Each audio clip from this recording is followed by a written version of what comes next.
muito boa tarde, sejam todos bem-vindos ao Conversas Coreográficas Ideias em Movimento. Este é o quarto encontro desse projeto que foi contemplado com o edital 2025 do Financiarte e que propõe encontro com pensadores, criadores, coreógrafos, artistas da dança contemporânea de Caxias do Sul, no sentido de conversar sobre seus processos, suas trajetórias e, enfim, as suas contribuições para a cena da dança em Caxias. Hoje a gente tem o privilégio de ter Sigrid Nora com a gente aqui para conversar. Eu vou fazer sinteticamente uma apresentação. Ela é graduada em dança pela UX, mestre e doutora em comunicação e semiótica pela PUC de São Paulo, com pós-doutorado em arte, memória e patrimônio pela UFSC de Santa Catarina. Foi uma das criadoras do grupo Raízes, criou e coordenou o curso superior de dança da UX, criou e por 8 anos dirigiu a Companhia Municipal e a Escola Preparatória de Dança de Caxias do Sul. No Festival de Dança de Joinville, integra o Conselho Editorial e a Comissão de Júri dos Prêmios Especiais. Isso é só um recorte, né? Tem muito mais do que isso, né? Sigrid, obrigado, seja bem-vinda. Obrigado por estar aqui com a gente para compartilhar essa trajetória que a gente vai conversar aí um pouco, né? Seja bem-vinda. Obrigada. Obrigada, pessoal, pela presença. Agradeço. Carlinhos, super obrigado. Para mim é uma alegria mesmo estar podendo dividir esse momento contigo, mais um dentre aqueles todos que nós já dividimos nas nossas trajetórias, e de dizer que realmente é um privilégio para mim estar contigo nesse momento, porque além de tudo isso que você está produzindo, você é uma figura de grande destaque, de grande contribuição para a dança de Caxias do Sul e com certeza da região, né? Porque eu costumo dizer que o jornalismo cultural é um antes de Carlinhos Santos e outro depois de Carlinhos Santos. Você foi e continua sendo, e espero que siga por muito tempo junto conosco nessa caminhada. Perfeito. Muito obrigada. Obrigado também, a gente está junto aí construindo, né? E é sobre isso que a gente vai falar hoje, nessa conversa, nesse encontro aqui. Eu vou começar partindo que muita gente conhece, né? O Frestas da Memória, onde tem uma narrativa sobre alguns contextos dos primórdios da dança em Caxias do Sul, especialmente de 3 mestras fundamentais na história da formação da dança em Caxias do Sul. E aí eu vou olhar para essa moça e perguntar o que lá atrás te levou a buscar o balé, a querer dançar, e aí daqui a pouco já está lá com a Dora, né? E aí construindo um caminho que depois a gente vai ver que se ele se desdobra e tem um percurso super importante aí para a nossa cidade e para o Brasil. Na verdade, eu era criança, tinha uns 6, 7 anos de idade, e o que aconteceu? Eu assisti uma produção dentro de um chá de senhoras, no Recreio Guarani ainda, da professora Sandra Trintinaglia. Recordo até hoje, era uma dança, uma produção envolvendo uma caixa de presente com um polichinelo que abria a caixa e encontrava dentro uma bailarina com um tchutchu vermelho e que dançava a música Luzes da Ribalta. Olha, até hoje, aquilo foi uma imagem que me emocionou, me encantou, e eu, com certeza, foi o momento em que eu decidi, eu quero ser isso na minha vida, quero ser bailarina. Uhum. Nem sabia como, nem porquê, porque seria e como seria esse caminho, mas ali já tinha uma faísca de um futuro na área artística. Certo. E naquele momento... o balé, a gente volta lá para a Escola Municipal de Belas Artes, Sim. né? O balé foi a primeira, digamos, linguagem de dança que se colocou na cidade, né? Sim. E nesse momento, isso é anos 70, e já existia uma distribuição de escolas 60. 63 foi isso. Certo. Sim, e Caxias já vivia um momento bastante significativo na área artística, porque o Belas Artes foi realmente um ícone na cidade, né? Claro. Uma luz no final do túnel em termos de educação, de cultura, etc., né? E a professora Dora já tinha sua escola e ela ministrava aulas no Colégio São José. Professora Ilse Gruber também já ministrava aulas e, logicamente, a professora que é anterior, né, que é a professora Sandra Trentinaglia, na minha vida, né? Certo. E eu estudava no Colégio São José. E a professora Dora dava aulas numa sala que a janela dava para o pátio. Eu, na verdade, o recreio, hora da merenda, eu me debruçava na janela e ficava observando as crianças dançarem. Nesse momento, a professora Dora me via lá todos os dias, né, nesses momentos. Uhum. E um dia ela veio e falou: você gosta de dançar, gosta de balé? E eu disse que sim, né, mas a gente não tinha um poder aquisitivo, né, que desse conta disso. Certo. Porque isso era, na verdade, até muito pouco tempo, era um luxo, né? Era para elite. Claro, exatamente. Então, e eu, muito timidamente, disse que gostaria, mas que seria difícil para mim, né? Ah. E ela disse: não, pode vir que a gente dá um jeito aqui, né? Uhum. E eu fui, só que não era só o problema da mensalidade, tinha o problema das roupas de final de ano, que eram grandes espetáculos no cinema, ópera, enfim, né? Mas aí a professora Margot Brusa, ela é minha prima e a mãe dela era minha madrinha. E soube, né, dessa história de eu gostar de estar lá e não poder, e ela disse: não, pode ir, que eu dou conta das roupas de final de ano e de tudo mais o que precisar, uniforme, etc. E lá fui eu. Lá se foi. Isso foi quanto tempo de formação, assim? Porque é um intensivo, né? Sim. É uma predisposição que se cria para que aquele corpo aceite, compartilhe as partituras, enfim, toda aquela série de regras que depois, lá adiante, vão ser quebradas e a gente vai falar também sobre isso. Não, na verdade, a minha formação foi dali em diante sempre na escola da professora Dora Rezende Fabião. E a formação, além das aulas dela, ela tinha uma... como que eu vou me expressar aqui?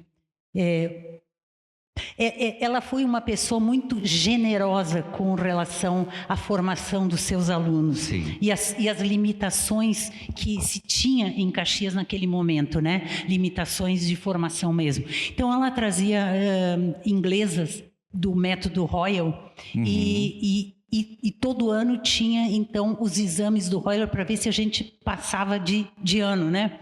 E, então, eu fiz a formação toda pelo Royal. Gabaritou toda a formação do Royal? Não toda.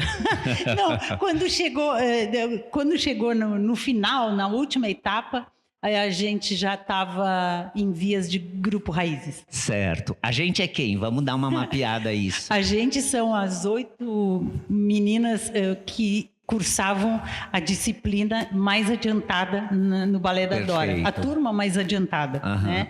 Era o avançado. O avançado, exatamente. Certo. E aí, nesse momento, eu acho que pelo que eu já li, enfim, também está nessa outra publicação sobre o Grupo Raízes. Nesse momento, há uma inquietação, uma incomodação sobre... Aí é que eu vou perguntar. É sobre estética, é sobre método, é sobre as duas coisas? O que moveu essas 8 moças a quererem dar uma pulada, né? Pular um pouquinho. Transformar alguma coisa naquele momento, né? Exato. Na verdade, não é nada sobre método, porque nós tínhamos um método conceituado, enfim, né? Mas tínhamos uma ânsia por mudar um pouco o panorama existente na cidade naquele momento. Então, olha que interessante.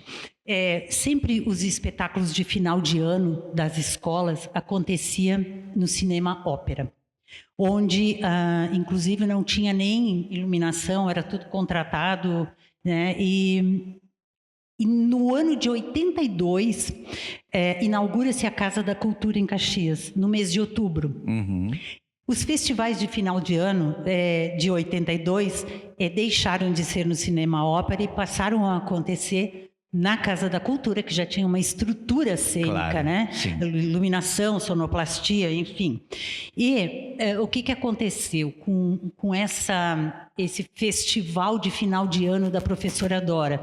Foi bastante significativo, enfim, como todo ano, mas no final do ano ela nos falou que ia repetir isso em julho de 83, também na Casa da Cultura. Mesmo programa. Mesmo programa. Só que nós, as 8 alunas, nos reunimos com ela e dissemos que nós gostaríamos também de produzir alguma coisa para compor esse programa de julho.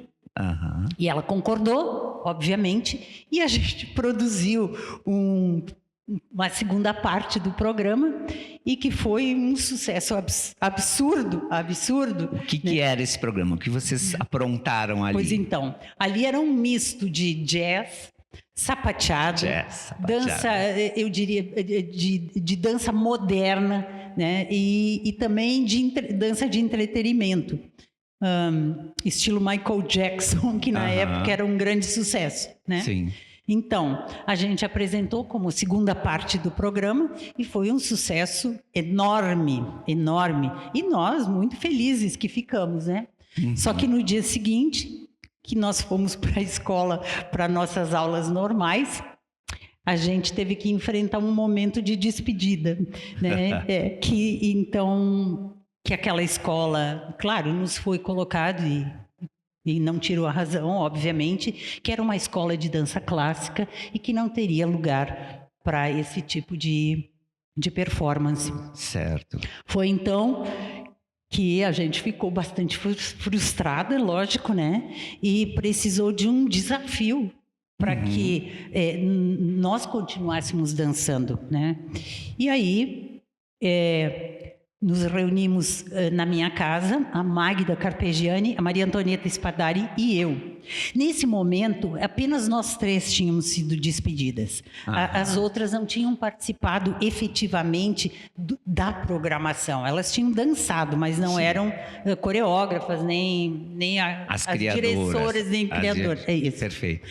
E a gente pensou, puxa, o que nós vamos fazer? Vamos continuar nisso ou vamos mudar de trajeto? Mas nesse meio tempo, as demais colegas também se sentiram isoladas e vieram também se solidarizaram. Se solidarizar conosco. E aí a gente se reuniu e pensamos em uma solução para isso. Como nós tínhamos na escola da Dora como convidado já há 3 anos, 2 ou 3 anos, o coreógrafo e bailarino principal do Teatro Guaíra, Jair Moraes. Sim. Nós pensamos, poxa, e se a gente fosse a Curitiba propor para ele criar uma coreografia para nós? E depois a gente vê o que acontece, como a gente dá continuidade a isso. Fomos a Curitiba, nós 3 de ônibus, chegamos de manhã cedo, ligamos para ele, pedindo se ele nos receberia. Sim, com todo prazer, aí fomos lá, conversamos com ele e propomos. Olha, a gente gostaria de continuar dançando, né? E gostaríamos que você fosse nosso coreógrafo. Não temos dinheiro, não temos lugar para dançar, não temos absolutamente nada. Mas se você concordar e nos aceitar como como força bruta de coreografia, nós vamos fazer o possível para que isso se realize. E ele, com certeza, um cavalheiro, um gentleman, se prontificou. E a partir daí começamos, então, nos finais de semana, a trabalhar numa coreografia que não tinha nome, mas que tratava da imigração italiana em Caxias do Sul. Bom, E aí nasce o Grupo Raízes, a partir, então, dessa obra que estreia justamente em dezembro de 1983. E o nome é? Então, não tinha nome. A gente tinha um cartaz que dizia: a Universidade de Caxias do Sul apresenta um grupo de dança. Por quê? Porque a universidade nos abraçou, nos acolheu, nos deu uma sala para poder ensaiar, que também se resumia só aos finais de semana, porque durante a semana essa sala era ocupada pelo curso de Educação Física. E o pró-reitor foi sensacional, achou que era conveniente a universidade ter um grupo. O professor Milton Scott também, que era o diretor do Departamento de Artes, nos acolheu super bem. E estreamos sem nome. Devo confessar que foi um sucesso também, isso. Bárbara. Por quê? Porque tratava de uma, digamos assim, não é uma técnica diferente, porque ela era baseada no balé clássico, na dança moderna, mas ela foi inovadora no sentido de tiramos as sapatilhas de ponta, tiramos os tutus, estamos vestidos com trajes do cotidiano e estamos falando sobre temáticas que atendem a nossa população. Mais próximas, né? Mais próximo, exatamente. Do público. E o nome, na verdade, não tinha um nome, mas tinha um folheto, um programa que explicava um pouco do que seria essa montagem. E o nome da temática chamava Raízes, ou Retratos de um Álbum da Família de um Imigrante, que, na verdade, deveria ter sido um nome ou o outro. Que quem ajudou a escolher esse nome, olha só que loucura, Carlos Trincheiras, atual, ele era naquele momento diretor do Balé Teatro Guaíra, um grande nome de destaque internacional, né? Ele escreve aquele libreto e ele dá esse nome. Raízes. E aí nós nos reunimos. Gente, o que vocês acham? Você prefere Raízes? Você prefere Retratos de um Álbum da Família Juvenil? E ficou naquela coisa, então vai ser os dois, pronto. Certo. E aí virou o nome do nosso grupo de dança. E nesse momento, isso é um momento histórico na dança de Caxias do Sul, se cria o Raízes e se cria uma estratégia de trabalho, uma estratégia de sobrevivência, né?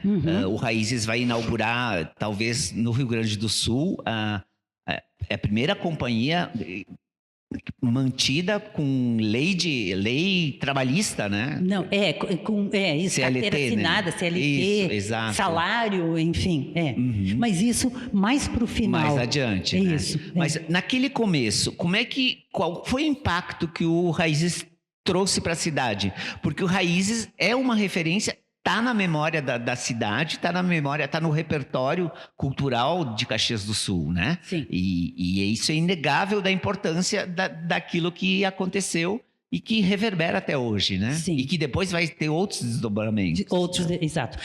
Na verdade, o Raízes foi um marco de verdade entre o que se produzia na cidade até então e o que começou-se a produzir a partir daí. A partir daí também se criou o Dança Centro de Estudos, Sim. Que com a direção da Magda Carpegiani e minha, justamente para dar um abrigo para esse Raízes que tinha nascido e que não tinha pai nem mãe. Né? Então, precisava que tivesse um lugar onde se pudesse trabalhar diariamente e não apenas nos finais de semana. Aí já vem um recorte. Dança Centro de Estudos, ou seja, tem uma preocupação em aprofundar as questões. Com certeza. Questão de movimento, questão de conceitual, questão estética, tudo isso está abraçado nesse momento na vontade artística do Raízes, né? De evoluir Isso. Não no sentido de progresso, mas no sentido de transformação daquilo que existia, mudanças. Exato. né? E ali, o Dança Centro de Estudos não era porque era só uma escola, entre aspas, de dança. Não, ele era a sede do Raízes e o que se produzia ali era realmente um centro de estudos. Nós tínhamos palestras com especialistas, nós tínhamos outros professores convidados, enfim, era um lugar que se produzia conhecimento. Uhum.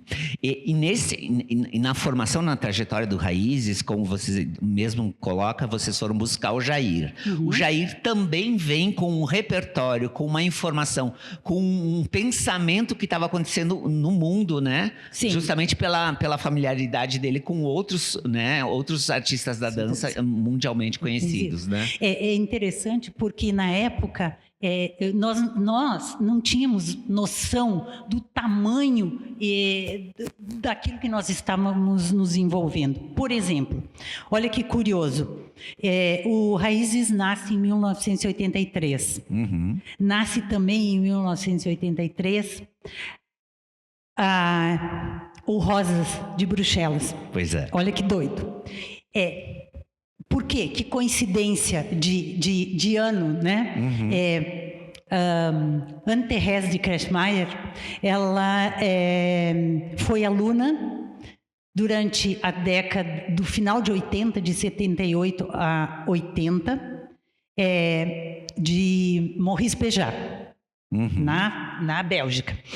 Jair Moraes fez um estágio também na Mudra, na escola do Maurice Béjart, nessa época. Uhum. Olha o encontro.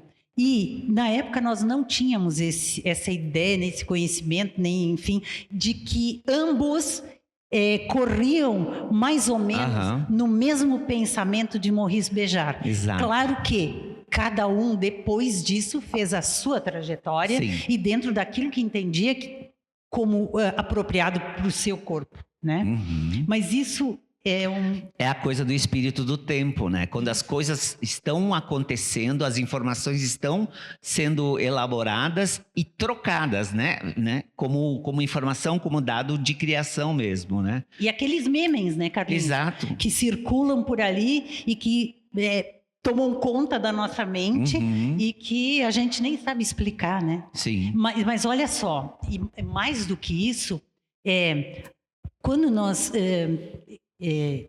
dançávamos com o Raízes, e depois a Magda também vai poder falar sobre isso, a gente imaginava, ou dentro da nossa insignificância, acreditávamos que a gente estaria fazendo balé moderno. Porque ele tinha linhas de balé clássico, mas não era balé clássico. Sim. Né? Não tinha sapato de ponta, não tinha aqueles tutus, não tinha aqueles cenários, enfim. E hoje a gente se dá conta de que já era um indício de dança contemporânea. Com certeza. Usando a técnica clássica. Uhum. Por quê? Porque as temáticas eram socioculturais, já naquela época. Sim, né? Sim. Daí vem aí um tema que te é caro, que é a questão da hibridização, né? Sim. Justamente da perspectiva de trocas, contaminações e reorganização de informações no sentido de devolver um novo. Isso, um contaminado. Exato. Né? Na verdade, assim, no caso ali, o Jair já era contemporâneo. Sim. Né? Já era contemporâneo. E essa hibridização a gente percebe até hoje, né, na dança contemporânea. Claro. É o mote, é o conceito, não digo que seja o fundamental, mas é um dos conceitos principais da dança contemporânea. Sim, né? Com certeza. E aí, nessa perspectiva, o que o Raízes foi fazendo? Porque o Raízes criou um público, inovou, trouxe outras pessoas, né, isso. Para essa linguagem, né? Para essa cena cultural, né? Como é que isso acontecia? E como é que vocês davam conta de buscar outras informações para também se alimentarem? Quais são as formações que vocês buscaram? A tua, no caso? Normalmente, eu e a Magda, nós fazíamos estágios nos períodos de férias, né? Férias escolares. no Rio, São Paulo, com outros coreógrafos, enfim, observando também outras criações de outros, né, artistas, não só na área da dança, mas na área das artes plásticas, né, enfim. E também a gente viajava para o exterior para se alimentar, né, para que essa transformação do gestual e da dramaturgia da época pudesse ser alimentada, sim, mesmo, né? Sim, para vocês darem conta dessa inquietação, dessa vontade de transformar, de modificar.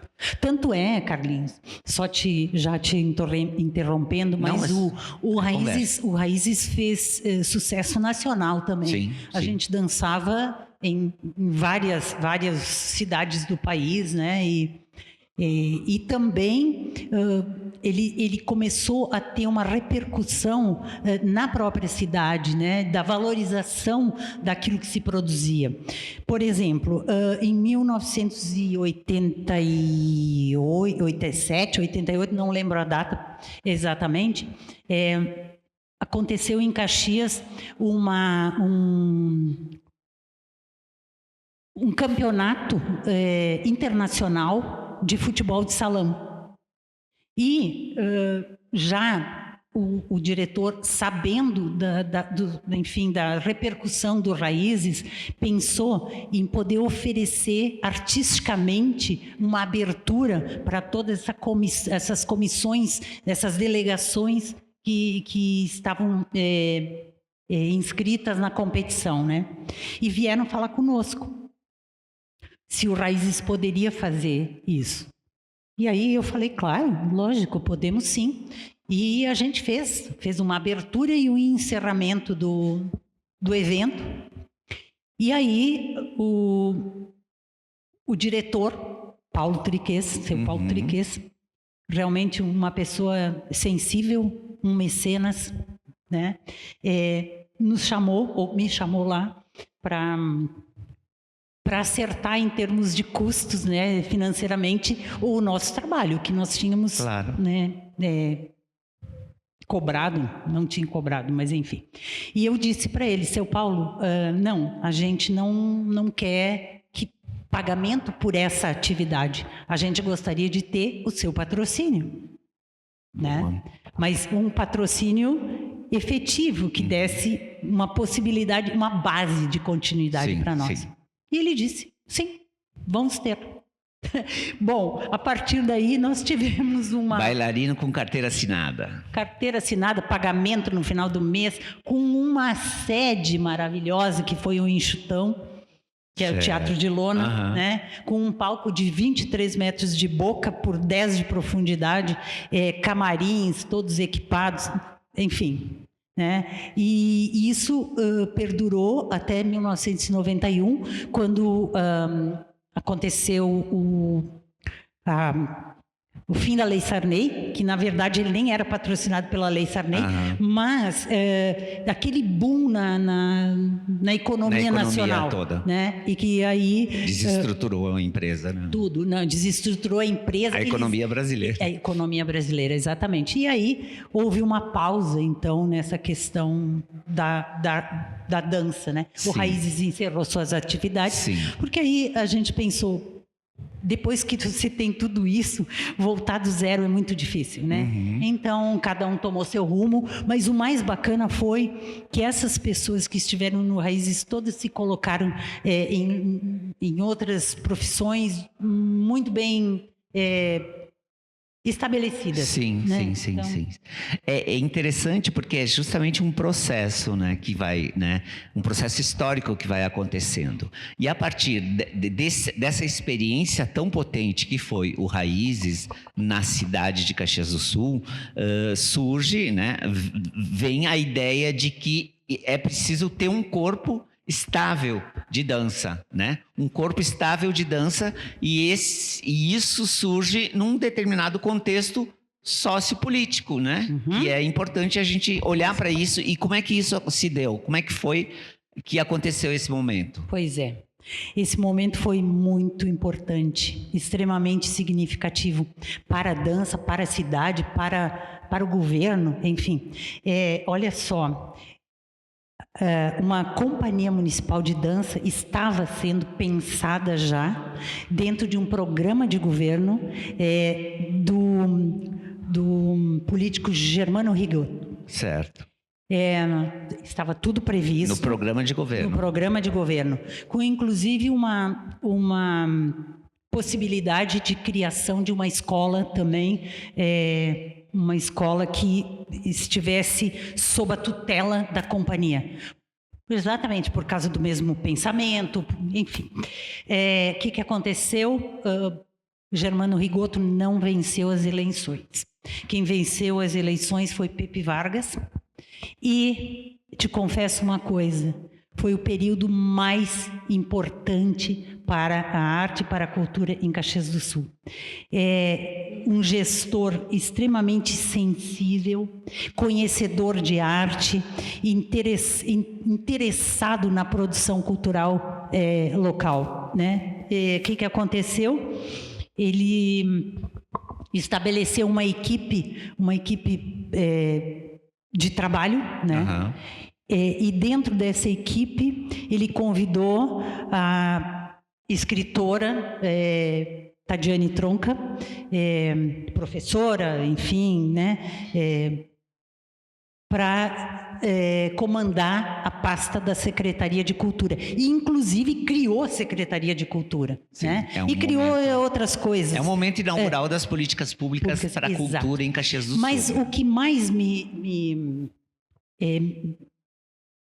deixa encantada é a sensibilidade de um político, de um partido, se interessar por um programa de governo do outro. Exatamente. Partido. É um entendimento de suprapartidário. Né? Exatamente. De que arte, cultura, educação não deveria ter partido político, né? Não é partidário. Claro. Uma política, sim, mas não partidária. E a partir daí a gente começa a trabalhar. Professora Tadiane me chama e entendeu que esse programa, né, que nós tínhamos interessava também ao partido do Pepe Vargas. Sim. E começamos a trabalhar junto e a partir daí a companhia teve bastante sucesso, né? Sim, não posso negar.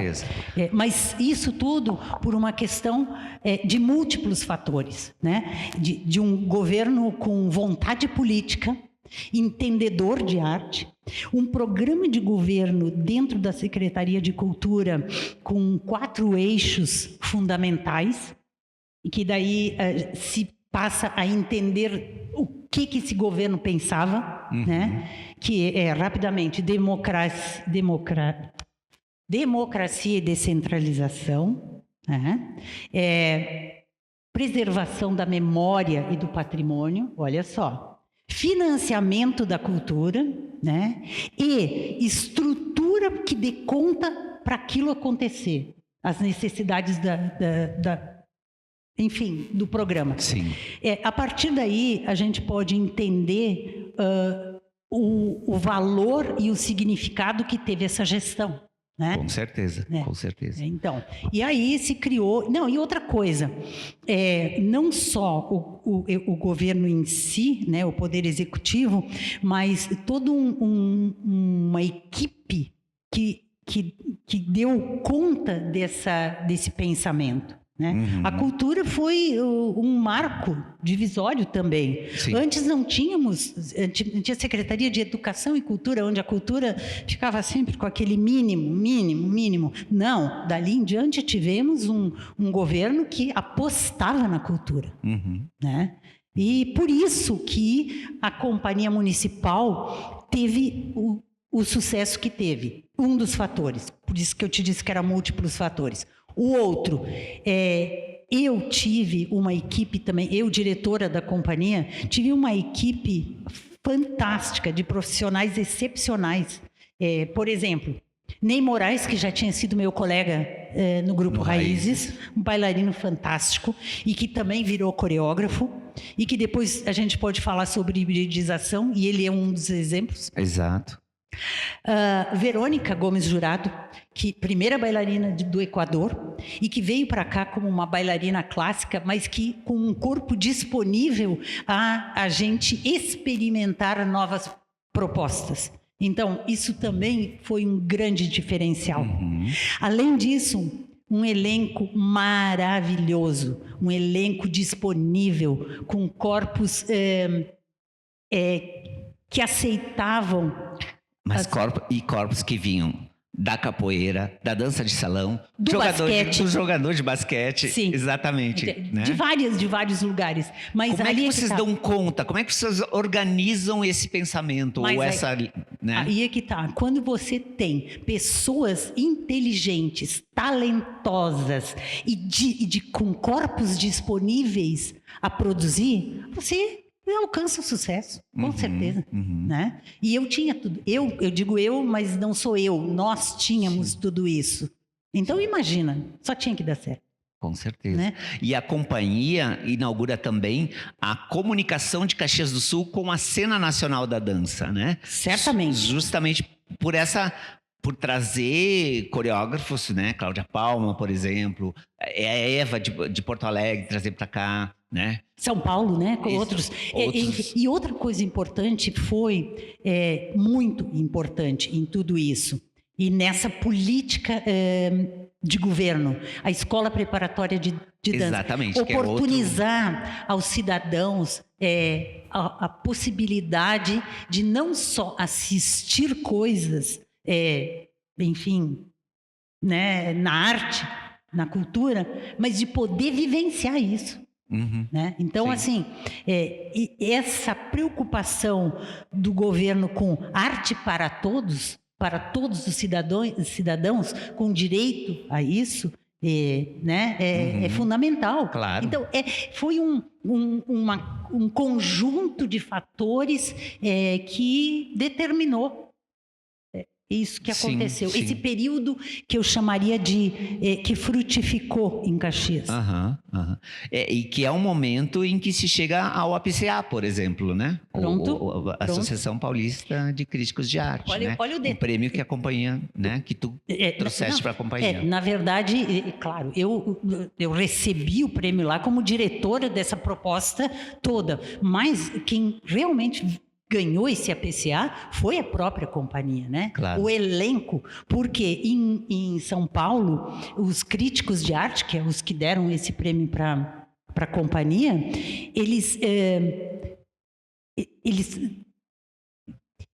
entenderam que como poderia isso acontecer fora do eixo Rio e São Paulo, no sul do Brasil. Que é isso, né? Que é isso? Como é que essa experiência é tão potente, né? Isso chamou a atenção da crítica. Aliás, a gente estreou em São Paulo, né? Em março de 88.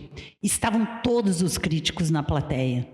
Tipo, eu vim verificar, eu vim ver se realmente é isso, né? E não só o APCA, como na saída do término do espetáculo, eles me chamaram numa sala em particular e disseram assim: a gente tem uma bolsa da Fundação Vitae para o American Dance Festival e a gente gostaria que fosse você. Nossa. Não, Carlinhos, há 20 anos atrás, 98, 26, 28 anos atrás, meu Deus, sabe? Sim. É uma satisfação muito distinção, grande. Né? Uma satisfação muito grande, né? De poder saber que a gente conseguiu construir no sul do país, fora dos eixos, algo significativo na área da dança e artes, enfim, né? E que virou referência, por exemplo, Araraquara criou uma estrutura a partir do modelo de Caxias, né? Sem dúvida. Em Minas Gerais também. Digamos assim, as autoridades dessas cidades vieram a Caxias do Sul visitar esse local, ver como é que funcionava, falar com a gestão, com a secretária, entender um pouco esse mistério, né? Foi. sim. Foi isso. E na companhia também existia eu acho, uma liberdade de criação, uma vontade de pesquisar, né? Você foi lá fazer dança aérea, né? Até então, né? Exato. Várias informações novas de dança foram sendo inseridas nesse ambiente da dança aqui de Caxias do Sul, né? Sim. E por isso a importância dela até hoje, né? Com certeza. Na verdade, assim, esse trabalho de dança aérea que muda a dimensão do espaço, enfim, é também uma dessas hibridizações, né, que resultam num processo que cria novos códigos, né? Muda o espaço, muda a dimensão, cria novos códigos, né? Sim. E isso, óbvio, que é novo no sentido não estrito da palavra, claro. né? Sim, sim. Mas é novo como nesse momento onde aconteceu. Então, isso, claro que traz. Sim. Né? E ela estabelece todo um contexto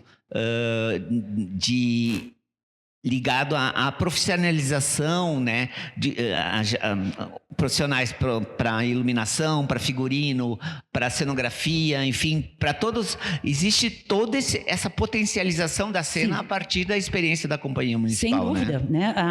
A companhia foi não é modelo, porque eu não gosto dessa palavra, mas ela foi um incentivador desses entornos, né? Da luz, como você falou, do cenário, da música, enfim, desse entorno que maximiza a produção. A experiência. A experiência. Né? Exatamente. E aí, nesse contexto, que também ela promove, e isso eu falo a partir da minha pesquisa, ela promove uma renovação do vocabulário de dança, né? Para o entendimento de dança, a aproximação, o pertencimento do público para novas informações e o entendimento da dança num outro contexto, né? Sim. Exatamente. Sim. Uma ruptura, uma transformação e uma assimilação de novos códigos, né? Isso, a metabolização disso e a contaminação, né? Exato. Porque esses novos códigos são potência para novas criações, né? Então, eu acho que é ali que está a essência. Sim, sim. E é por isso que é importante, né? E por isso que reverbera, né? Mas, ao par disso, tu também foi construindo uma série de outras ações como pesquisadora, como uma pessoa inquieta, né? Produzindo não só bibliografias, né? Temas para dança, com edições do Sesc, mas também tu foste trabalhar na CNIC, enfim, como essas experiências te constituem enquanto, né, essa pessoa que está hoje aí como, Cris, vou usar a palavra, um verbete, né, no sentido de que é realmente uma figura icônica na dança brasileira e com, né, referências internacionais para isso, né? Como é que se constrói? Como é que tu olha para isso, assim? Pois é, eu sempre fui uma pessoa tímida, mas inquieta, né? Sempre procurando achar soluções para alguns sonhos, né? Por exemplo... Quem sonha bastante procura bastante solução. Então, eu sempre imaginei que Caxias, pelo movimento da dança, merecia ter um curso superior de dança. Exatamente. Bom, mas o que precisaria para que isso acontecesse? Olha só, nós não tínhamos, no momento, quando eu comecei a sonhar com isso, profissionais capazes para estar comandando a cena. Sim. Na academia. Na academia. Sim. Bom, precisamos pensar como resolver isso. Sim. Né? Em vez de uma graduação, eu pensei, antes a gente precisa... Foi tudo o inverso do que acontece naturalmente. Isso é muito estranho. Precisaria acontecer uma pós-graduação para alguns profissionais de Caxias, de várias áreas, que pudessem estar habilitados a integrar um corpo docente de dança na universidade. Bom, então foi pensado um curso de especialização que desse conta disso e que produzisse profissionais para o curso. E aí foi que o Carlinhos Santos, a Cristina Lisotti e a Verônica Laia, enfim, cursassem essa especialização para poder ter uma habilitação legal para poder depois se criar o curso de dança com profissionais daqui, né? Claro, com alguns de fora, que nem todo mundo dá conta de tudo, mas a gente precisava ter profissionais aqui. Então, se criou o curso de especialização Corpo e Cultura. E, em seguida disso, deu ali um prazo mínimo, conversamos com o pró-reitor e, enfim, com outras... Na época, Evaldo Cuiava, que gostou da ideia, e também com o meu diretor de centro, que eu dava aula na universidade na educação física, professor Rossano Dalmolin, e mais a procuradora Enoema Wilbert, procuradora da universidade, e apresentamos a proposta. Eles levaram essa proposta ao MEC e foi autorizada. E aí se cria o Curso Superior de Tecnologia em Dança. Num primeiro momento, não uma licenciatura, mas, propositadamente, um curso superior de curta duração que desse, em pouco tempo, habilitação para todos esses professores que tinham suas escolas, enfim, e que a educação física estava de olho para que eles tivessem que pertencer ao CONFEF. CONFEF, né? Essa polêmica é histórica. Que doido, né? Então, e também a outra intenção de criação desse primeira manifestação de curso superior foi porque habilitassem esses profissionais artistas, já com grande experiência na prática, a poder ter um diploma que habilitasse eles a seguir adiante para um mestrado, para um doutorado, e como realmente aconteceu, né? Sim, sim. E essa experiência, isso também é significativo, né? Porque é preciso ocupar as diversas instâncias, né? Para justamente fazer com que o solo seja fértil, né? Claro. E que a cadeia toda se alimente e se fortaleça também, né? Claro. E é nessa perspectiva que eu acho que o curso inaugura também o que vem a ser agora a licenciatura. Com certeza. Né? Ele, na verdade, ele se desfez depois da primeira turma, né? Não teve mais a segunda edição, porque o MEC cortou o modelo, né? O modelo, isso. Exatamente. E aí levou mais uns 3 ou 4 anos, não me lembro quanto, para preparar uma licenciatura. Porque não é assim, fechou isso, amanhã eu abro uma licenciatura. Claro. Então, a professora Magda Carpegiani trabalhou muito nisso para que isso pudesse se transformar ou, enfim, se criar uma licenciatura. Sim, sim. E como é que tu olha para a formação entre a formação alternativa e a formação acadêmica? Como é que eles dialogam?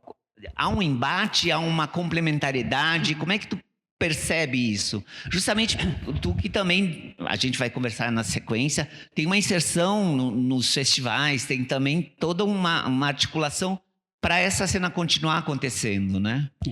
Olha, eu acho que elas devem... Não sei se são, tá? A minha afirmação devem ser complementares, porque universidade, curso superior não forma bailarinos, tá? Não forma e nem se discute isso. Sim. Né? Então, a prática e as escolas, elas têm muita importância nesse sentido de formar bailarinos. Basta que elas estejam método, que tenham, né, enfim, sim, claro, estrutura suficiente para a produção disso. E seriedade, né? Sim, claro, seriedade sem dúvida.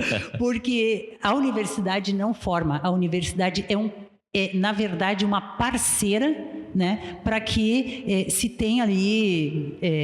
produção acadêmica também, não perfeito, só prática, perfeito. Né? É minha opinião. Tá? Claro, claro.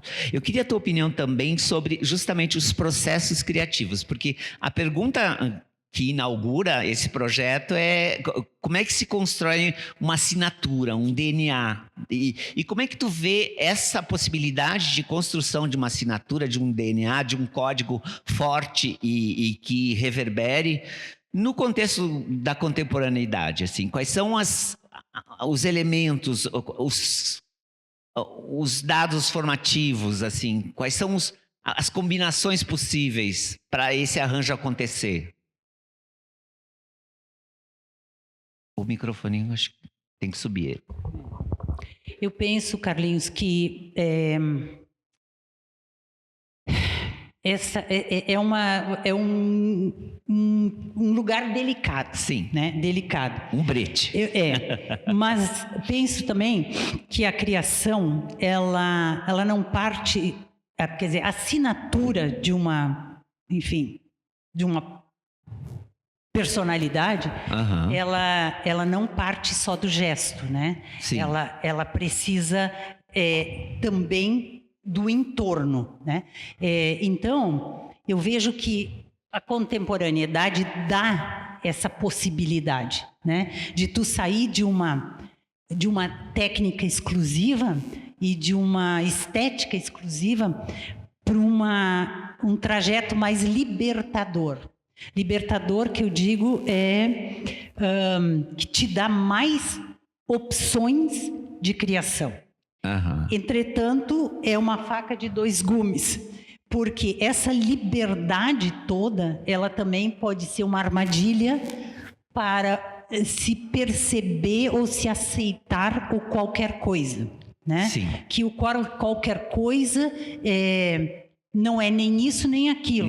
Então, a contemporaneidade, ela é regida por uma série de conceitos, né? E o qualquer coisa é regido por nada, né? Então, não chega a lugar nenhum. E eu acho que, hoje em dia, isso está sendo muito entendido como uma libertinagem e não uma liberdade de criação. Sim. Né?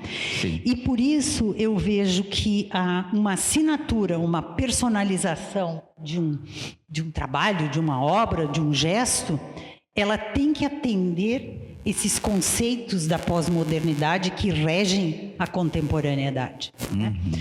Por exemplo, um que é fundamental deixe o desnecessário de lado. Invista no necessário. E o necessário não é fácil, não é simples, né? É muito difícil. Eu, particularmente, acho que a dança contemporânea, o processo criativo da dança contemporânea é muito mais difícil do que outras técnicas estabelecidas. Claro. Né? Porque o contemporâneo tem isso, você desliza, você ultrapassa limites e, às vezes, não bem-sucedidos. Então, eu vejo assim... estar atento para os conceitos que regem a contemporaneidade é fundamental para um processo de criação. Entretanto, uma assinatura, na minha concepção, ela não se limita ao gesto. Ela tem outras possibilidades. E exemplos maravilhosos no mundo, né? Vamos lá. Vamos falar de quem? Vamos falar primeiro de Akram Khan. É um conceituado coreógrafo britânico que ele trabalha com dança contemporânea, entre aspas, essa liberdade, e mescla e hibridiza com danças populares indianas, Katra. Ele foi uma pessoa que teve uma mãe de descendência de Bangladesh e ele circulou muito nesse ambiente. Então, hoje, ele tem uma assinatura. Sim. Uma assinatura do gesto. O que é diferente, por exemplo, de... Vamos lá...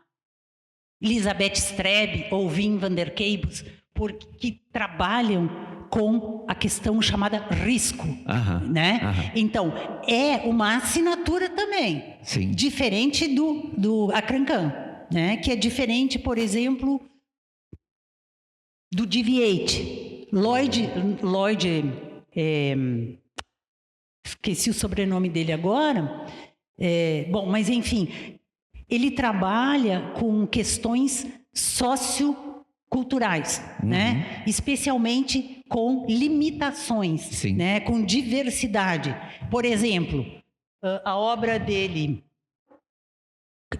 Cost of Living, que chama O Custo da Vida, ele trabalha toda a potência de um corpo sem duas pernas, mas não para o corpo que tem duas pernas, para quem tem as duas pernas, né? Ele transfere toda essa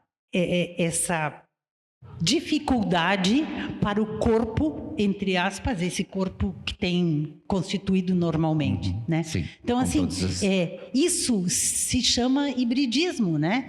E é uma das características justamente de conferir uma assinatura para alguém. De afirmação de uma assinatura. Né? E não isso em outros campos, por exemplo, corpo e tecnologia, né? Exato.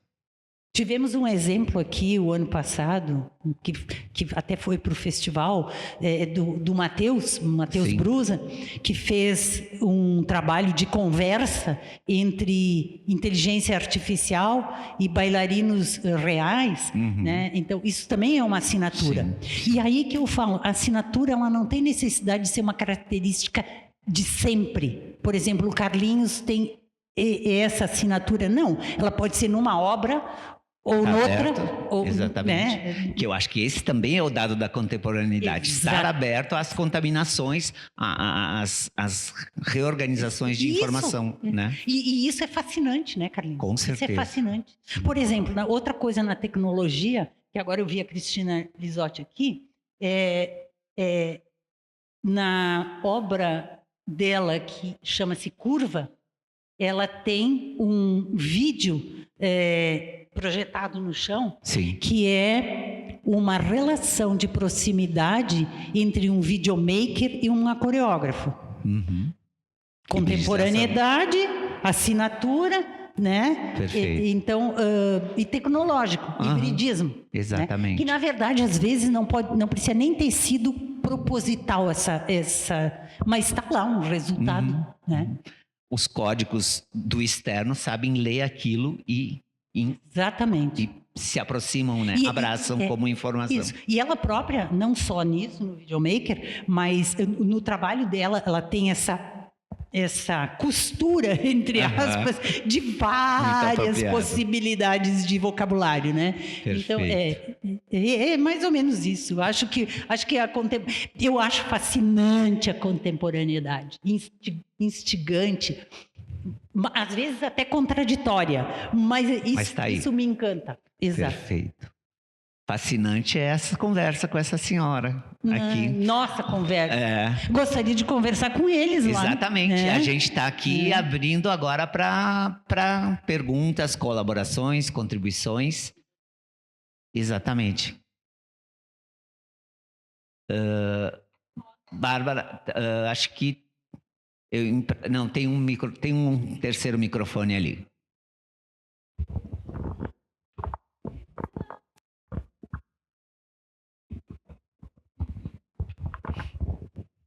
Isso? Minha pergunta é outra. A gente aqui falando sobre identidade enquanto coreógrafo e também sobre o papel da academia e das escolas de dança. E eu me peguei pensando um pouco sobre em que momento ou qual é o ambiente no qual a gente se desenvolve enquanto artista, enquanto ser pensante independente, enquanto agente indivíduo que cria arte.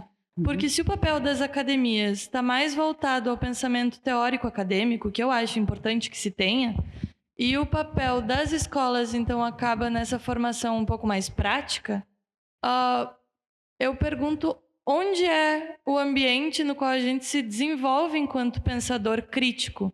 Porque pensando na minha trajetória, na minha experiência que eu tive, aula de balé, aula de contemporâneo, faz jazz, faz isso, faz aquilo, workshop com fulano, com ciclano, e a gente vai acumulando esses experimentos que a gente vai fazendo no corpo e descobrindo maneiras de se mover, mas existe um momento em que tu precisa se criar, entender o que eu produzo. Se eu tiver que dar uma aula, eu dou uma aula de quê? Qual é a minha identidade, sabe? E eu pergunto, onde é então esse espaço? Porque eu percebo um pouco de um gap, assim, de um vácuo, onde a gente se cria enquanto artista, de fato. Porque pensando em artes visuais ou até na música, existem as academias... A faculdade de artes visuais, ela está muito mais voltada para um produto, numa ideia de ateliê, do que as academias de dança, do que os cursos de dança. Era essa a minha pergunta. Muito obrigada. Tá bom. Os cursos de dança, na verdade, eles têm 2 papéis, né? Um, sim, de formar artistas. Sim. Não os cursos acadêmicos, tá? Os cursos, esses escolas de dança, onde a gente tem, digamos assim, a maior experiência, a maior possibilidade de trânsito entre todas essas questões de intérprete. A academia, sim, ela é fundamental, porque ela faz com que o pensamento alimente aquilo que você está construindo fora da academia, né? Por isso que a gente diz, não existe teoria sem prática e prática sem teoria. Então, assim, em ambos os ambientes, a gente constrói o artista.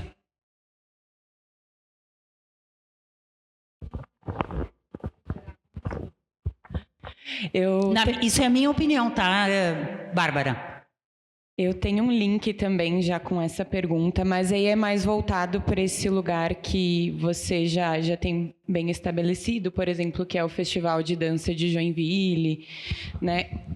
Como você enxerga essa relação da dança em festivais, né, nesse período de formação do bailarino, em comparação à dança profissional, né? Justamente nesse lugar de um bailarino ou de um artista do corpo com um olhar crítico, ou talvez com uma visão, principalmente sobre a contemporaneidade, dança contemporânea, que fuja um pouco desses estereótipos que a gente procura questionar mesmo, né? Como que você vê essa relação se dando hoje em dia? Primeiro eu quero entender o que tu entende com estereótipo.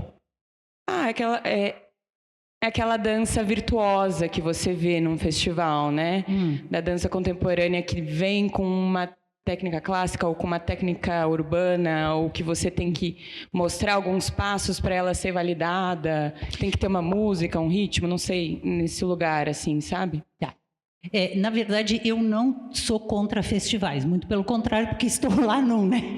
E acho que os festivais, eles são muito importantes na medida em que eles oferecem a oportunidade de você estar no palco, né? Porque a gente não tem no Brasil ainda muitas possibilidades de estar em cena.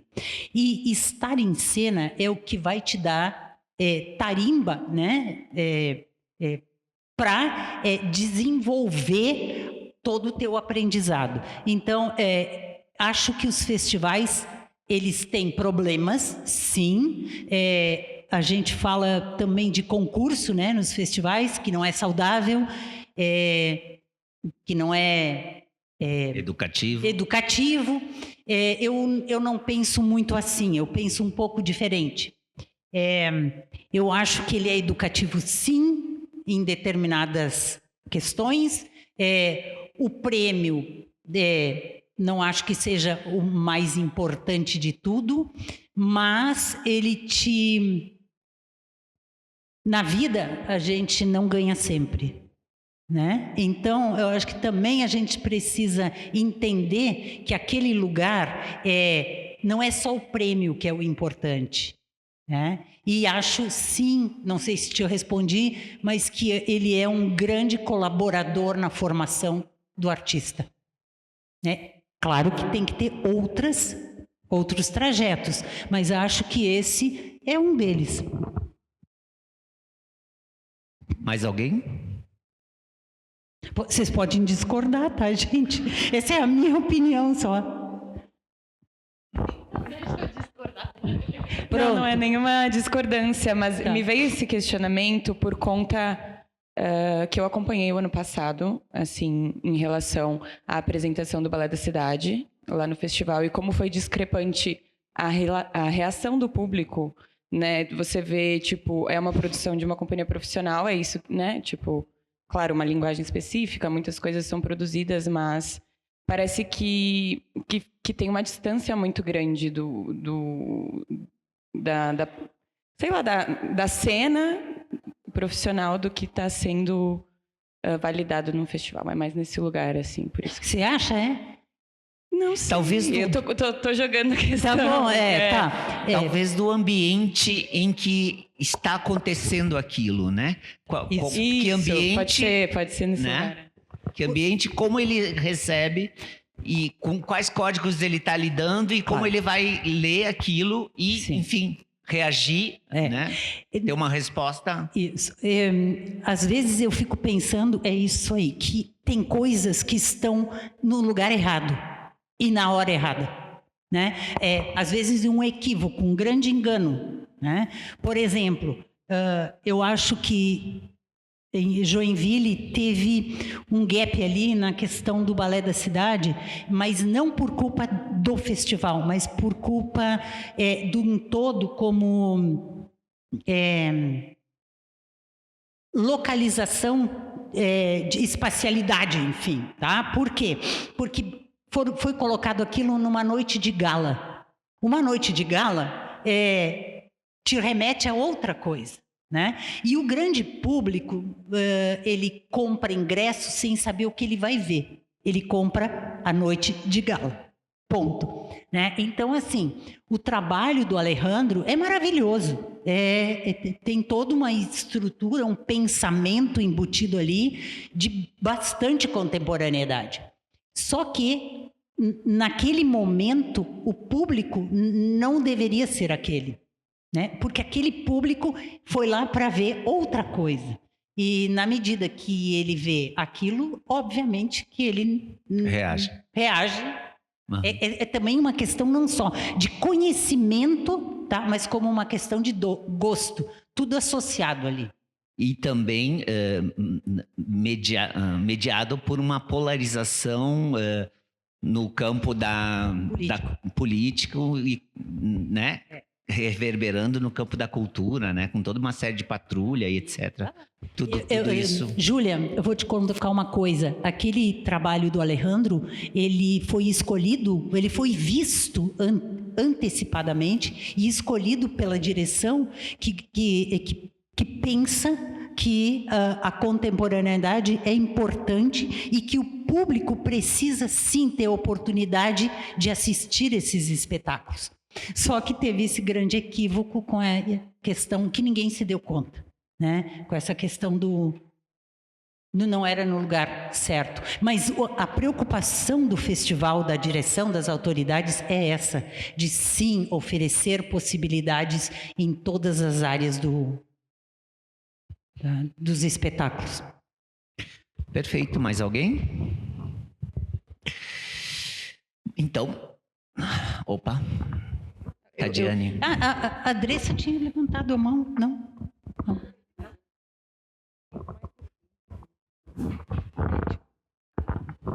Oi. Observação. Lucy. Colocar esse áudio para o mundo.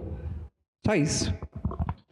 Colocar esta edição para o mundo inteiro. Certo. Todas as conversas são postadas num canal do YouTube, então elas vão ficar no sentido até de um registro da história, né, de Caxias, das diversas linguagens e conceitos e trajetórias. Ele fica postado num canal do YouTube chamado Conversas Coreográficas, que a gente, né, deixa lá como na perspectiva de ser compartilhado e de ser ouvido por outras pessoas em qualquer lugar do mundo.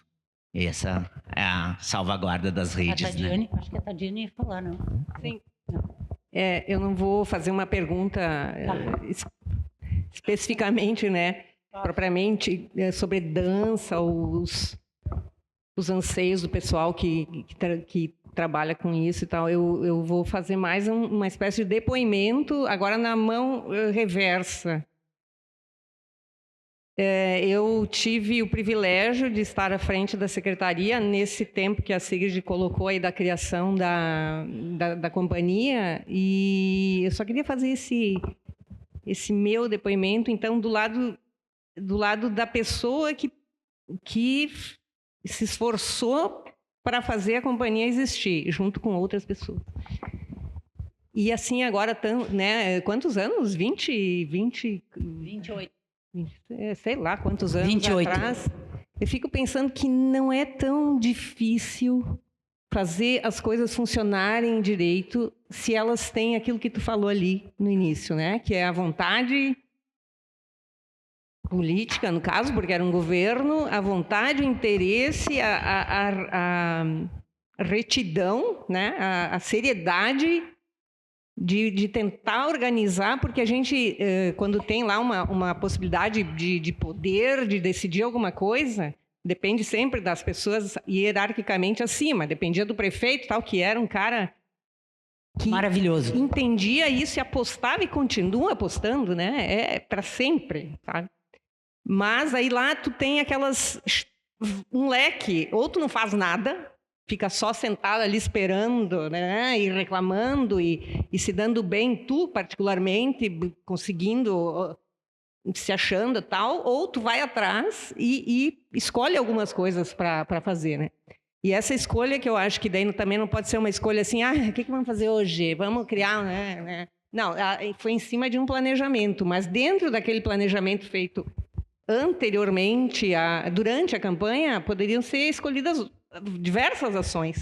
Por que a companhia? Por que apostar na companhia que a gente não sabia se ia dar certo, não sabia de onde tirar o dinheiro? Porque eu conhecia ela do Raízes e sabia da competência. Então, a competência das pessoas, a competência, aliás, ela é assim fundamental, né? Isso é chover no molhado, mas incrível. Mas em muitos momentos isso não é levado em conta, né? É levado em conta outros. E me parece que seria tão simples, né, de as coisas funcionarem se nos locais, se as pessoas escolhidas tivessem fosse um critério mais relevante, a competência, né? E foi por isso que deu certo, porque, como a Sigrid disse, não só ela era a líder, ganhou o prêmio, não, tu foi a líder, eu apostei, o prefeito apostou, assim, não, vamos ver no que vai dar. Podia não dar, né? Mas eu tinha uma segurança que ia dar, uma grande esperança que ia dar, e deu muito certo. E também pela equipe que ela também montou, a Verônica, o Ney. com certeza. Sabe, isso aí foi, e aí eu vou dizer, parece que nós fizemos, não. É o contrário. Quando a gente cheio de pepino, de problema, aí nós tínhamos as apresentações, né, que demorou um pouquinho. Aí quando começou a escola preparatória, meu Deus, o que era aquilo? Bom, eu chorava, porque assim a gente ia, fazia o Pepe, ia a Justina, ia a Marisa, a Vice, o pessoal ia. E aí nós víamos aquele produto, eu não tinha palavras, né? Sinceramente, assim, para elogiar, para depois dizer, sigam. Eu não conseguia dizer, porque era tão maravilhoso aquilo. E nós estávamos fazendo aquilo aqui em Caxias. Porque depois a companhia começou a ter sucesso, não parou de chover pedido assim, vamos criar a Companhia Municipal de Teatro. Não dá, né? A Companhia Municipal de Dança Folclórica, veio um monte de coisas assim. Porque, né, parecia que também não era assim, né? Sair criando. Foi uma escolha que a gente fez a partir de um trabalho que eu conhecia, porque eu trabalhava lá, eu era servidora já da prefeitura e eu trabalhei na Casa da Cultura, portaria, bilheteria, limpar banheiro, um monte de coisa. E a gente adorava ver o Raízes. O Raízes lotava de gente lá, não era aquilo que tinha que implorar para as pessoas e vão lá dar um apoio, não. O pessoal ia assistir. Era assim muito legal. E nós, Então, quando veio essa possibilidade, eu não sabia direito como, mas como é que nós manter um monte de bailarinos? Começou com 2 e sei lá como é que a gente fez, e fez. E aí o prefeito ia, a vice-prefeita, e eles ficavam assim, ó, era um alívio para aquela carga que eles tinham, principalmente, de ver que aquilo que eles tinham apostado estava funcionando, estava dando certo, estava dando retorno, e até hoje a gente ouve elogios e assim, né? Ah, é impossível, é terrivelmente... Não, não é. Precisa de vontade, competência... Comprometimento com um espírito público que a gente vê muito pouco, né? Hoje em dia a gente vê pessoas ocupando cargos públicos que não estão nem aí para espírito público nenhum, é só um projetinho de poder. Então eu queria dar esse depoimento e dizer que eu fui muito privilegiada de cruzar contigo, Sigrid, depois ficamos amigas. Foi minha professora lá no quê? No ensino médio? La Salle, 8ª série. Minha Olha aí. Mas a gente, lá na Casa da Cultura, ela passava ali, né? Sabe que os bailarinos são assim, né? Elas são tudo assim. Tudo assim, né? Aquela coisa assim, que elas são tudo retinho e pastam assim. Aquela ali eu conheço. E hoje a gente tem uma amizade muito profunda e eu te agradeço por tudo aquilo que a gente conviveu lá. Meu Deus, que orgulho! Eu morria de orgulho, não só da companhia, né? De vários dos nossos grupos, orquestra, coral, enfim, pessoal do patrimônio histórico, mas tudo porque tinha vontade, equipe, competência e comprometimento. É isso aí. E um pouco de sorte também, né? Eu acho que... Muita sorte. Obrigada.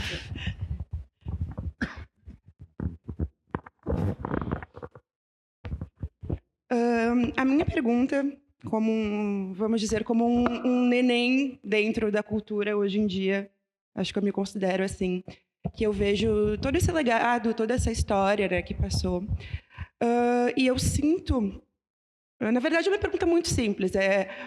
Hoje em dia, o que vocês veem na cultura, que movimento que vocês veem que funciona, que tá em cena, assim, porque eu percebo todo esse legado enorme que a gente tem e sinto, tanto da parte artística minha, como olhando algumas coisas, que existem muitas estagnações em Caxias, assim, e uma separação muito grande, assim, entre o que está acontecendo e assim, e sempre se falando de tudo isso que aconteceu, né? Então, o meu questionamento é: o que vocês veem que está se fazendo hoje para se manter isso, para se criar coisas novas? O que está, vamos dizer assim, mais nesse sentido mesmo, sabe? O que está fortificando? O que está faltando, talvez? Eu acho que eu entendi o que tu quer dizer. Eu vou te dar a minha opinião. Eu acho que existe uma diferença muito grande entre dança feita independentemente e dança feita através do poder público. Tá? Então, assim, dança feita fora, no privado, é uma dança que tem mais mobilidade e mais possibilidades, entre aspas, de criações. Tá? O poder público tem uma questão que existe um pensamento gestor e um programa de governo que a gente tem que aceitar, né? Então, o programa, quando é dentro de uma política de governo, ele tem que obedecer determinados critérios. E isso é imexível, entendeu? Então, eu sempre separo as coisas. Penso que a gente não pode se isolar e a gente precisa contribuir para que isso evolua e que tenha, às vezes, a gente coloque nos trilhos esse entendimento que ajude a fazer com que isso dê certo, né?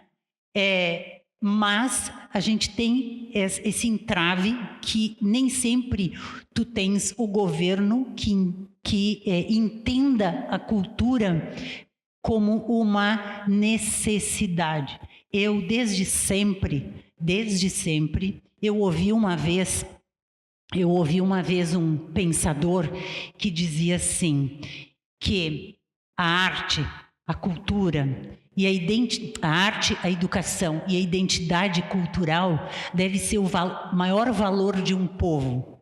O povo que não valoriza isso é um povo que não se levanta, é um povo que se ajoelha. Então, eu vejo que a gente precisa contribuir para que as coisas sejam... Que elas vão para frente, Licina. Exatamente. Porque eu vejo exatamente isso, né? Mas eu ainda continuo vendo uma própria... um isolamento dos próprios artistas, sabe? Entre alguns núcleos, entre si... falando, assim, sobre a companhia municipal, daí tem a Universidade de Caxias do Sul lá com o curso de dança, tem as escolas, tem alguns grupos independentes que daí acabam saindo, mas aí eu sinto que Caxias está cada vez mais indo para esses extremos de divisão, sabe? Eu acho que sobre esses desafios que a gente está... Exatamente o que eu ia dizer. É sobre esses desafios da gente estar aqui conversando e buscando formas de que as coisas andem, né? Que as coisas andem. Perfeito. E também tem uma outra questão que assim, às vezes são períodos, né? E a gente não tem controle sobre isso. Uhum.